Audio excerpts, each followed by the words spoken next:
Hello hi this is doctor Gopal Reddy. ఈరోజు వీడియోలో group 2 మెయిన్స్కి సంబంధించి high level high thinking nature కలిగినటువంటి క్వశ్చన్స్ను కొన్నింటిని విశ్లేషణ చేసుకుందాం.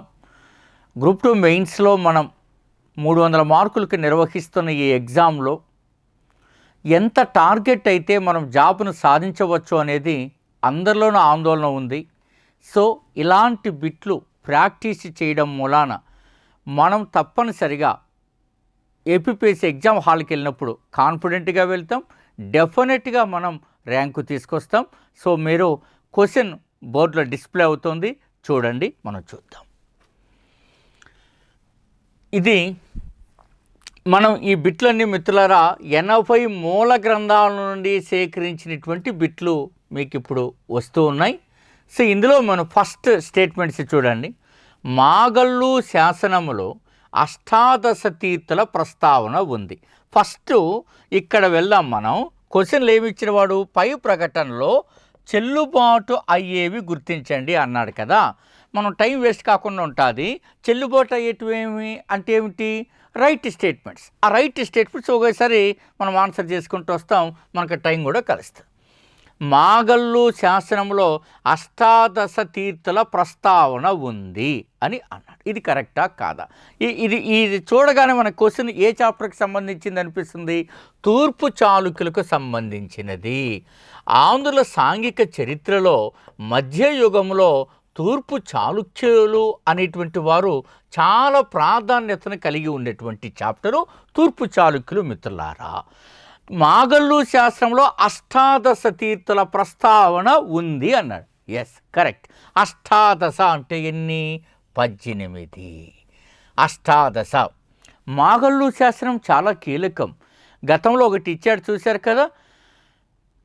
ఈ కింది ఏ శాస్త్రంలో కాకతీయుల తొలి ప్రస్తావన కనిపిస్తుందని ఏపీపీఎస్సీ గ్రూప్ 2లో ఓల్డ్ క్వశ్చన్లో ఒకటి ఉంటుంది. ఓల్డ్ బిట్లో చూడండి, మీకు తెలుసు. అదేది? మాగల్లు శాసనం. దానార్ణవుడు వేయించిన మాగల్లు శాసనం చాలా ప్రత్యేకత కలిగి ఉన్నది.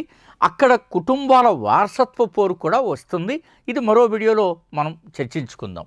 రెండో స్టేట్మెంట్, తూర్పు చాళుక్యుల కాలంలో బి స్టేట్మెంట్, తూర్పు చాళుక్యులు చోళులతో ఎక్కువగా యుద్ధాలు చేశారు.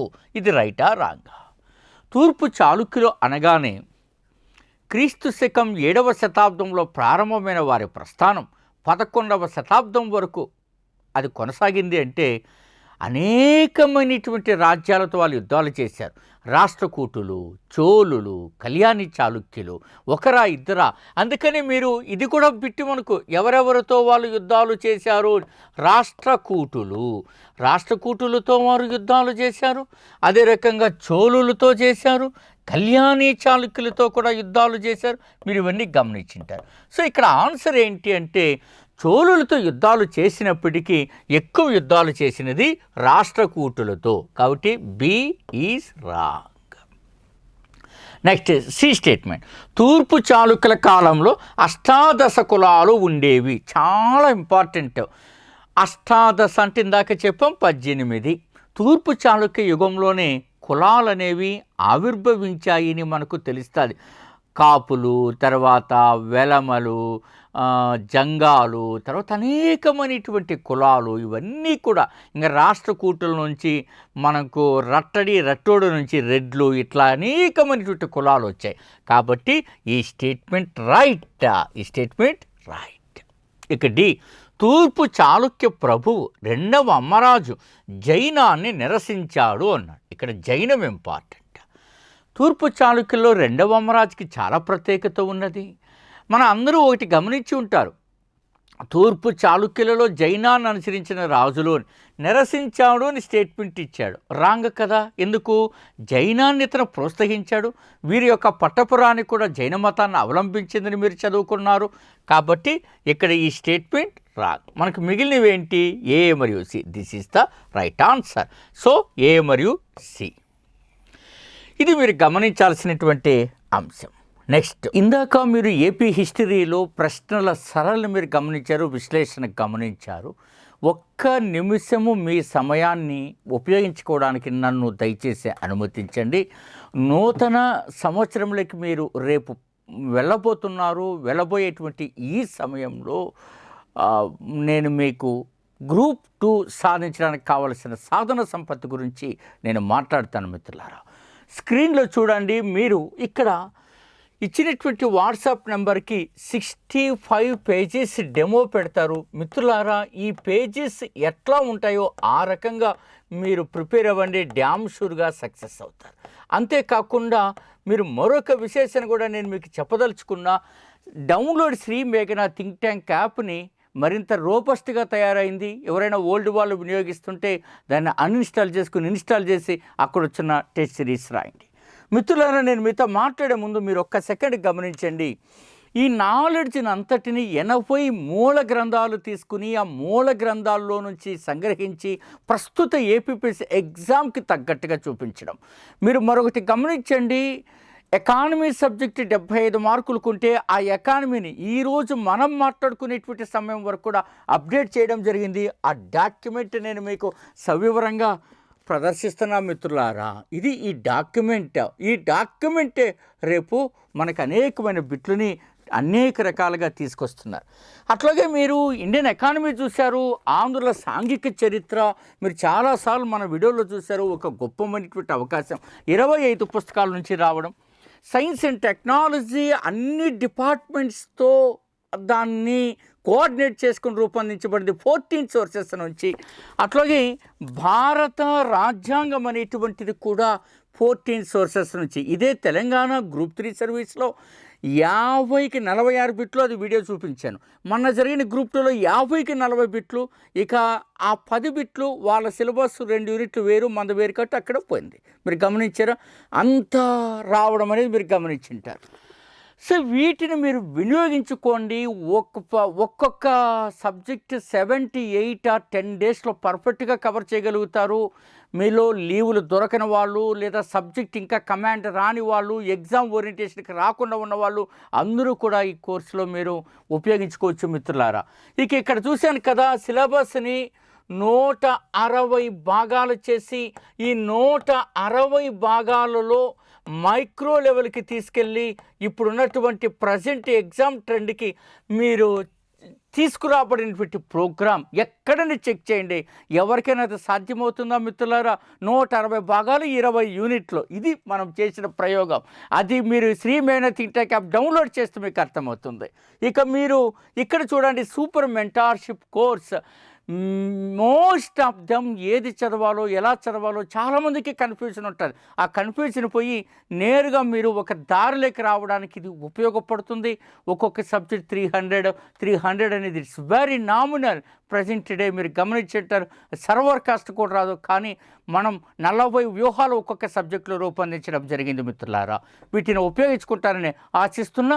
నెక్స్ట్ మీరు ఇక అద్భుతమైనటువంటి టెస్ట్ అంతా గమనించండి. చక్కగా మీరు ఈ ఓరియంటేషన్లో ప్రిపేర్ అవ్వండి. ఏపీపీఎస్సీ ఎగ్జామ్ హాల్కి ఎలా ఉంటే అలాగే ఉంటుంది. చూద్దాం నెక్స్ట్ క్వశ్చన్. కింది వాణిలో జనజీవనములో సామాన్యమైన ఇంద్రజాల విద్య అయిన బిందుమతి విద్య ఎవరి కాలంలో ప్రదర్శించేవారు? బిందుమతి విద్య, ఇది మీరు నాకు తెలిసి చాలామంది కొత్తగా వింటారు. బిందుమతి విద్య ఆప్షన్స్లో వాళ్ళు ఇచ్చారు చూడండి. విష్ణుకుండినులు, తూర్పు చాళుక్యులు, కాకతీయులు, రెడ్డి రాజులు. ఇది సింగిల్ క్వశ్చనే, కానీ మోర్ పవర్ఫుల్. చాలా స్టాండర్డ్ పుస్తకాలు తిరిగితే కానీ మీకు అర్థం కాదు. సో ఇందులో మనం కానీ ఫస్ట్ గమనించాల్సింది ఏంటంటే మిత్రులారా, మీరు ఫస్ట్ ఒక ఆలోచన ఏం తీసుకోవాలి అంటే, బిందుమతి విద్య అనేటువంటిది ఎవరి కాలంలో అంటే రెడ్డి రాజుల కాలంలో. చాలా ఇంపార్టెంట్. ఈసారి ఇది రాదగిన బిట్లో కూడా ఒకటి ఉంటారు. మీరు ఎప్పుడైనా ఇలా ఈ పదం విన్నారా? పిల్లది వాటలు. ఆలోచన చేయండి, దీనికి సంబంధించి నేను చెప్తా. పిల్లది వాటలు. అట్లాగే మీరు చదివేటప్పుడు మరి కాకతీయుల కాలంలో ప్రధాన వినోద కేంద్రం ఏది, ఇలాంటిది కూడా చదవాల్సి వస్తుంది. ఇది మనకు అందుకనే ఆంధ్రుల సాంఘిక చరిత్రలో లోతుగా వెళ్ళినప్పుడు ఇలాంటి బిట్లకు మీరు ఆన్సర్ చేయాల్సి ఉంటుంది. గొప్ప మ్యాజిక్స్, చాలా సామాన్యులు కూడా దీని గురించి గొప్పగా మాట్లాడుకునేవాళ్ళండి. రైట్ మిత్రులారా, నెక్స్ట్ గొప్ప బిట్ చూడండి. ఆంధ్ర నుంచి వచ్చింది. మోడ్రన్ ఆంధ్ర నుంచి. ఆంధ్ర నుండి ఉప్పు సత్యాగ్రహంలో గాంధీజీ వెంట నడిచిన వారు, ఇది కూడా రైట్ స్టేట్మెంట్స్ అడిగాడు. ఎర్నేని సుబ్రహ్మణ్యం. ఇది కరెక్ట్, చాలామందికి తెలుసు. ఎర్నేని సుబ్రహ్మణ్యం ఎవరు? 1930 మార్చి 12న ఉప్పు సత్యాగ్రహం గాంధీజీ స్టార్ట్ చేశాడు. చాలా భావోద్వేగాలు జరుగుతాయి. మార్చి 8 నుంచి 12 మధ్య, అది ఎప్పుడైనా నేను క్లాస్ రూమ్లో చెప్తాను. మార్చి 12 నుంచి ఎప్పటికి ఆయన చేరుకోవాలా? ఏప్రిల్ 6. కానీ ఎప్పుడు చేరుకున్నాడు? ఏప్రిల్ 5 సాయంత్రానికి చేరుకున్నాడు. ఏప్రిల్ 6 ఉదయంన సాల్ట్ సత్యాగ్రహ, దీన్ని శాసనలోంఘన ఉద్యమం అంటే చట్టాన్ని ధిక్కరించడం అనేది ఎర్నేని సుబ్రహ్మణ్యం ఒక తెలుగువాడు పార్టిసిపేట్ చేశాడు. ఈ ఎర్నేని సుబ్రహ్మణ్యం అనేటువంటి అతను ఇంక ఇది అందరికీ తెలిసింది, అందుకని ఇక్కడ కొత్త పెట్టి చెప్పాలనే నేను ఈ స్టేట్మెంట్ ఇచ్చానండి. ఇతను ఎక్కడ ఆంధ్రలో ఆశ్రమాన్ని స్థాపించాడు, అది ఉప్పు సత్యాగ్రహంలో ప్రధాన కేంద్రమైందని కొమరవోలు. ఈసారి ఎప్పుడైనా అడిగితే ఈ బిట్ అడుగుతాడండి, ఇంక ఈ బిట్ అడగడం నేను అనుకుంటాను. కొమరవోలు ఇక్కడ ఆశ్రమాన్ని ఆయన స్టార్ట్ చేశాడు. రైట్, అది రైట్ స్టేట్మెంట్. ఉప్పు సత్యాగ్రహం సందర్భంగా ఆంధ్ర నాయకుల అమోదులో కలిశారు. ఇది చాలా ఇంపార్టెంట్.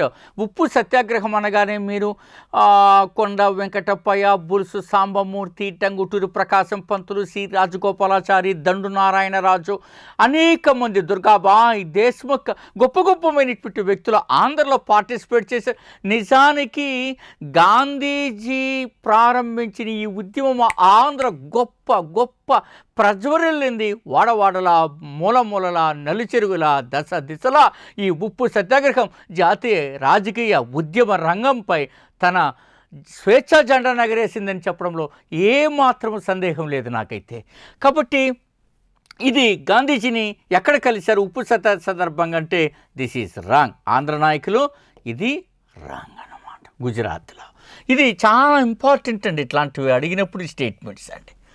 నెక్స్ట్, ఆంధ్రలో ఉప్పు సత్యాగ్రహం పెద్ద ఎత్తున విజయవంతం కావడానికి ప్రేరణ ఇచ్చిన సంఘటన భీమవరం ఘటన.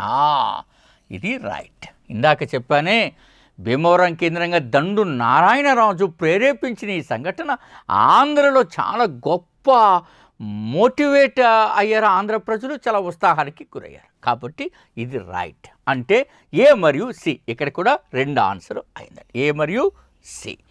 ఈ ఉప్పు సత్యాగ్రహంలో చాలా మంచి మంచి బిట్లు ఉన్నాయండోయ్, చాలా బాగా మీరు చదవాలా. ఇక్కడ స్థాపించబడిన ఆశ్రమాలు, నాయకులు, పత్రికలు, గొప్ప గొప్పమైనటువంటి అంశాలు ఇందులో మీకు కనపడతాయి. సమయం ఉన్నప్పుడు మరొకసారి దీని గురించి ఇన్డెప్త్గా చదువుకున్నాం. నెక్స్ట్, 2వ ప్రతాపరుద్రుడు పెద్ద ఎత్తున సాగు భూములను అందుబాటులోకి తెచ్చాడు. ఇది కూడా సరైనవి అడిగాడు కాబట్టి చూద్దాం. 2వ ప్రతాపరుద్రుడు తెలుసు కదా మీకు. 2వ ప్రతాపరుద్రుడు ఎవరు? రుద్రమదేవి మనవడు 2వ ప్రతాపరుద్రుడు. ఈ 2వ ప్రతాపరుద్రుడే తెలుగువారి ఆత్మగౌరవాన్ని కాపాడడానికి నర్మదా నదిలో దూకి ఆత్మహత్య చేసుకుంటాడే. చాలా విషాదకరమైనటువంటి సన్నివేశం. నీకెట్లా తెలుసు గోపాల్ రెడ్డి ఆయన ఆత్మహత్య చేసుకున్నాడు అంటే 2 వాటిలో ప్రస్తావించారు. ఒకటి విలాసతామ్ర శాసనం. విలాసతామ్ర శాసనం అనేది అద్భుతమైనటువంటిది. ఈ విలాసతామ్ర శాసనంలో ప్రస్తావించబడినది. అంతేకాకుండా మధురా విజయము, గంగాదేవి రాసిన మధురా విజయములో కూడా ప్రస్తావించబడినది ప్రతాపరుద్రుడి ఆత్మకథ, ఆత్మహత్య. చాలా గొప్ప బిట్లు అవుతాయి. ఇది మీరు గుర్తుపెట్టుకోవడం మిత్రులారా. కాబట్టి ఇది కరెక్ట్ అని. చాలా సాగు భూములు ఆయన తెచ్చాడు. అశోకుడి తర్వాత ఈయన ఎక్కువ తెచ్చాడని నా ఫీలింగ్. ఇంకా నేను మాట్లాడతాను. కేసరి సముద్రమును తవ్వించిన వాడు మొదటి ప్రోళరాజు. కరెక్టే. నిజానికి నేను ఇక్కడ విశ్వనాథ చెరువు, ఇంకా గొప్ప గొప్ప చెరువులు ఇద్దాం అనుకున్నా, కానీ సార్ అన్ని కఠినమైన ఇస్తాండారు అన్న ఫీలింగ్ మీరు రాకుండడానికి మీకు ఇది ఇచ్చాను. దీన్ని బట్టి మీరు ఆన్సర్ చేస్తారని. సో ఇది రైట్ అండి. తొలి కాకతీయులు జైనులు, కరెక్ట్. ఆ తర్వాతే శైవంలోకి వచ్చారు. దీనికి చాలా కారణాలు ఉన్నాయి. బసవేశ్వరుడు తీసుకొచ్చినటువంటి ఈ వీరశైవం జైనాన్ని ఆంధ్రలో పెద్దగా దెబ్బ కొట్టి శైవాన్ని ప్రతిష్టాపించిన తీరు చూసిన తర్వాత చాలా ఆశ్చర్యం. గణపతి దేవుడు స్వయంగా జైనుల్ని హింసించాడు అని. ఎక్కడ హింసించాడు? ఓరుగలులో ఉన్న జైనులన, హనుమకొండలో ఉన్న జైనులన? గెస్ట్ చేయండి, చాలా ఇంపార్టెంట్ బిట్ అవుతుంది. సో కాబట్టి ఇది కూడా కరెక్ట్ అండి. నెక్స్ట్, ప్రతాప చరిత్రము కర్త వామన భట్టు. సో ఇది రాంగ్ మిత్రులారా. ప్రతాప చరిత్ర అని రాసింది ఎవరు అంటే ఏకామ్రనాథుడు. చాలా మంచి బిట్ అవుతుంది ఇది, ఏకామ్రనాథుడు. రైట్. సో ఆన్సర్ ఏంటి? థర్డ్, ఏ, బి మరియు సి ఆన్సర్ అవుతుంది. So right. నెక్స్ట్ చూసారా, ఇది మధ్యుగ భారతదేశ చరిత్రలో ప్రభావితము చేసిన తల్లికోట యుద్ధం తర్వాత అంతకంటే తీవ్రంగా ప్రభావితము చేసిన రెండవ తల్లికోట యుద్ధం గురించి ఇక్కడ బిట్టి ఇవ్వడం జరిగింది మిత్రులారా. మీకు విజయనగర యుగము అని ఆంధ్రుల సాంఘిక చరిత్రలో వాళ్ళు సిలబస్ పెడితే ఆ సిలబస్లో రెండవ తల్లికోట యుద్ధం పైన ఇప్పటి వరకు బిట్టి అడగలేదు. కాబట్టి ఈ రెండవ తల్లికోట యుద్ధాన్ని ఏమంటారో తెలుసా? తోపూరు యుద్ధము అంటారు. మధ్యుగ భారతదేశ చరిత్రను అత్యంత తీవ్రంగా ప్రభావితము చేసిన ఈ యుద్ధం చాలా ప్రఖ్యాతిగాంచింది. ఈ యొక్క రెండవ తల్లికోట యుద్ధము తోపూరు యుద్ధము అని వాటిని అంటారు మిత్రులారా. దాని గురించి నేను ఇక్కడ మాట్లాడతా. చాలా కీలకం. రెండవ తల్లికోట యుద్ధంలో తంజావూరు నాయకులు రామరాయలకు సహాయం చేశారు. ఎవరు ఈ రామరాయలు? రామరాయలకి రామదేవరాయలు అని కూడా పేరు. ఈ రామరాయలకి సహాయం చేసింది కరెక్ట్. తంజావూరినప్పుడు మనకి చాలా గొప్ప తంజావూరు నాయకులు అంటారు. ఆ తంజావూరు నాయకులు వాళ్ళు ప్రదర్శించే ఈ యొక్క రామరాయలకు గొప్ప సహాయం చేస్తారు. ఇది నేను ఇప్పుడు వివరించబోతున్నా. సో ఇది కరెక్ట్. ఈ యుద్ధములో మధుర జింజీ పాలకులు గొబ్బూరు జగ్గరాజుకి సహాయం చేశారు. కరెక్ట్. ఎందుకు అట్లా సహాయం చేశారు? తంజావూరుకి మధుర జింజీ పాలకులకు మధ్య ఘర్షణ ఉన్నది. తంజావూరు నాయకులు ఆటోమేటిక్గా రామరాయలకి సహాయం చేశారు కాబట్టి మధుర జింజీ పాలకులు గొబ్బూరు జగ్గరాజుకి సహాయం చేశారు. అర్థమవుతుందండి, చాలా కీలకం. కానీ తంజావూరు నాయకులలో ఇక్కడ ఉన్నారు చూసారా, రఘునాథ నాయకులు అత్యంత విరోచితమైనటువంటి వాడు. ఈ గొబ్బూరు జగ్గరాజు ఉన్నాడే, కన్నింగ్ ఫెలో. దీని గురించి చెప్పాలంటే హాఫ్ అన్ అవర్ పడుతుంది. చాలా బాగా ఒకరోజు ఒక క్లాస్ చెప్పుకుందాం. ఈ గొబ్బూరు జగ్గరాజు ఈ రామరాయలు తంజావూరు వాళ్ళు యుద్ధ క్షేత్రంలోకి రాకుండా ఏం చేస్తారో తెలుసా? గొబ్బూరు జగ్గరాజు కావేరి నది ఆనకట్టుని బ్రేక్ చేస్తారండి. ఆ నీటి ప్రవాహంలో వీళ్ళు దాటలేరు అని అపసోపాలు పడి రఘునాథ నాయకుల సైన్యం ఈ గొబ్బూరు జగ్గరాజును చేరుకుంది. ఏంటో తెలుసా? ఈ గొబ్బూరు జగ్గరాజు ఇక చాలా విరోచితంగా పోరాడుతున్నారు మధుర జింజీ పాలకులు. అప్పుడు రఘునాథ నాయకులు చాలా సాహసోపేతంగా యుద్ధరంగంలోకి వచ్చి మధుర జింజీ పాలకులను పారద్రోలాడు. అంతేకాకుండా ఇక ఈ గొబ్బూరు జగ్గరాజు అంటే కన్నింగ ఫెలోని వదిలిపెట్టకూడదని చెప్పి తలను తీసేశాడు. నాకైతే మళ్ళీ మొదటి తల్లికోట యుద్ధంలో ఎట్లా ఆలయ రామరాయల తల తెగిపడిందో హుసేన్ షా చేతిలోకి నాకు అట్లాగే అనిపించింది ఇక్కడ. అందుకే ఇది కరెక్ట్ కదా. ఇంక మూడో స్టేట్మెంట్ చూడండి. ఈ యుద్ధంలో రామరాయలు అతి ఘోరంగా ఓడిపోయారు. రాంగ్. కారణం ఏంటి? రామరాయల తరపున రఘునాథ నాయకులు గట్టిగా కేక్ పాత్ర పోషించి విజయం సాధించారన్నమాట. ఇది కూడా కరెక్ట్. అంటే ఆన్సర్ ఏబిడి. అర్థమవుతుందండి. ఈ రెండవ తల్లికోట యుద్ధమే విజయనగర మహాసామ్రాజ్యం మరి కొంతకాలం కొనసాగడానికి కారణమైనది. దానికి ఎవరు? తంజావూరు రఘునాథ నాయకులు. మంచి బిట్లు పడతాయండి దీంట్లో.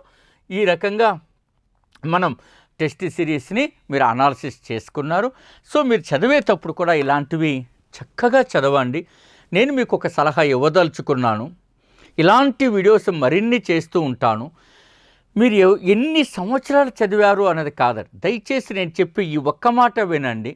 మీ దగ్గర ఆర్థిక వనరులు లేకపోతే లేదా డబ్బులు ఖర్చు పెట్టడం ఇష్టం లేకపోతే ఈ రెండు కారణాలుగానే ఉన్నట్లయితే సెల్ఫ్ ప్రిపరేషన్ అయినా కొంచెం నేను చెప్తున్నట్టు ఇట్లా నోట్స్ అన్న తయారు చేసుకోండి.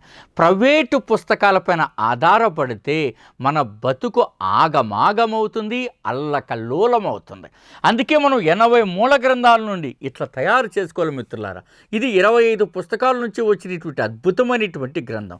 ఇట్లాంటి బిట్లన్నీ ఎక్కడి నుంచి వస్తాయండి? ఈ రకంగానే. అట్లాగే సైన్స్ అండ్ టెక్నాలజీ 14 సోర్సెస్ నుంచి వచ్చింది.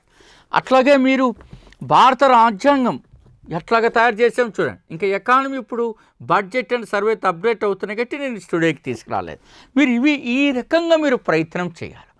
మీరు ఎక్కడైనా ఇప్పటి వరకైనా ప్రారంభించిన వాళ్ళు కానీ, ప్రిపరేషన్లో సమస్య ఉన్న వాళ్ళు కానీ మమ్మల్ని కలవండి. మీరు ప్రసిద్ధమైనటువంటి యొక్క కోర్సులో జాయిన్ అవ్వండి, మెంటార్షిప్లో జాయిన్ అవ్వండి, లేకపోతే ఇందాక చెప్పిన డైలీ టెస్ట్ సిరీస్లో, లేకపోతే సెక్షన్ వైజ్ టెస్ట్ సిరీస్లో ఎక్కడైనా సరే మీకు అత్యంత అద్భుతమైనటువంటి అవకాశం ఇస్తుంది.